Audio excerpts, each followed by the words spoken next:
मेरा नाम कनिका प्रजापत है। मैं राजस्थान से हूँ, चूरू ज़िले की रहने वाली हूँ और 2013 में मेरा एडमिशन यहाँ दिल्ली में आईटी दिल्ली कॉलेज में हुआ। वहाँ पे तो कॉलेज में हमें बहुत सारे प्रोजेक्ट्स करने होते हैं। स्टार्टिंग मतलब फर्स्ट ईयर से लेके फाइनल ईयर तक भी बहुत सारे प्रोजेक्ट्स करने होते हैं। तो उसमें मैंने अलग अलग तरीके के प्रोजेक्ट्स किए कि एक मेरा प्रोजेक्ट एम्स के साथ था, एक आंध्र प्रदेश में किसी एंटिटी के साथ था। ऐसे ही एक मेरा प्रोजेक्ट था जिसमें हम लोग जो अखबार होता है उससे टेबलवेयर जो होते हैं हमारे खाने पीने के कप प्लेट्स वगैरह जो सड़क पे आपको मिल जाएंगे पानी पूरी वालों के पास, वो बनाने की हमने कोशिश की। तो उसी प्रोजेक्ट को लेके और फिर हम फोर्थ ईयर में जब मैं कॉलेज से पास आउट हुई तब मैं और मेरे साथ मेरे दो और दोस्त थे जो इस प्रोजेक्ट में काम कर रहे थे। हम लोगों ने डिसाइड किया कि इसको थोड़ा आगे लेकर जाया जा सकता है।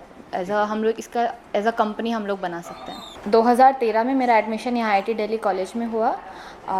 मैं टेक्सटाइल डिपार्टमेंट में मैंने बैचलर टेक्नोलॉजी की डिग्री हासिल की 2017 में। तो कॉलेज के दौरान मैंने बहुत सारे प्रोजेक्ट किए मैकेनिकल डिपार्टमेंट के, रोबोटिक्स डिपार्टमेंट के, जिनमें से एक प्रोजेक्ट ऐसा था कि जिसमें हम ऐसी कोई मशीन बनाए जिसमें आप एक तरफ से अखबार डालो, उसका पल्प बन के और दूसरी तरफ से हमको फिनिश प्रोडक्ट्स मिल जाएँ। तो हम ऐसी मशीन बनाने पे मैं और मेरे दो दोस्त हम लोग काम कर रहे थे और ग्रेजुएशन के बाद हम लोगों ने इसी प्रोजेक्ट को आगे एज अ स्टार्टअप कंटिन्यू करने का फ़ैसला किया। तो फिर 2017 में जब हम लोग ग्रेजुएट हुए तो हम लोगों को आईआईटी दिल्ली में ही इंक्यूबेशन मिल गया। इंक्यूबेशन मतलब कि आप अपना स्टार्टअप रजिस्टर करवा के और आप वहाँ पे स्पेस ले सकते हो, एक जगह ऑफिस आपको मिल जाता है। तो वहाँ पर रहकर और हमने इस प्रोजेक्ट को फिर आगे बढ़ाया। हम लोग अखबार पे काम कर रहे थे, लेकिन हमें धीरे धीरे ये समझ में आया कि अखबार जो न्यूज़पेपर होता है उसमें काफ़ी इम्प्योरिटीज़ होती हैं, वो खाने के तुरंत कांटेक्ट में नहीं आ सकता है। तो हमने दूसरे तरीके के मटेरियल्स को ढूंढना शुरू किया, जैसे कि शुगर केन का जो कचरा बचता है मिल्स में, हमने उस पर काम किया। पर हमें उसमें पता चला कि बहुत सारे दूसरे स्टार्टअप ऑलरेडी उस सेक्टर में मतलब काम कर रहे हैं, मतलब शुगर केन से ये टेबलवेयर बनाने पे। तो फिर हमें दिसंबर में जो है ये पोल्यूशन जो होता है दिल्ली में, वो उसका हमें काफ़ी सामना करना पड़ा।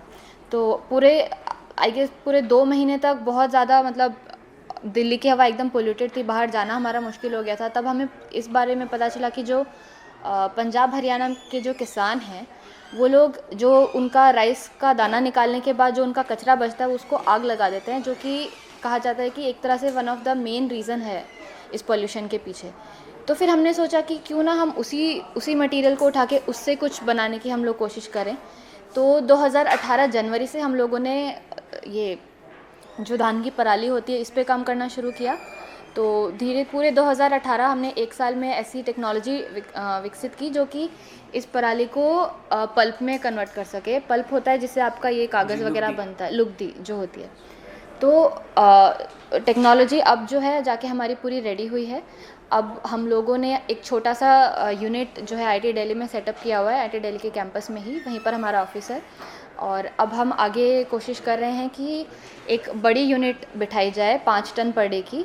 तो उसके लिए हम लोगों ने जो है टेबलवेयर मैन्युफैक्चरर्स हैं, इन लोगों से काफ़ी लोगों से बात की हुई है, जो कि अगर हम जैसे कि मान लो हमने फैक्ट्री बिठाई तो उसका सारा मटेरियल वो लोग ले लेंगे।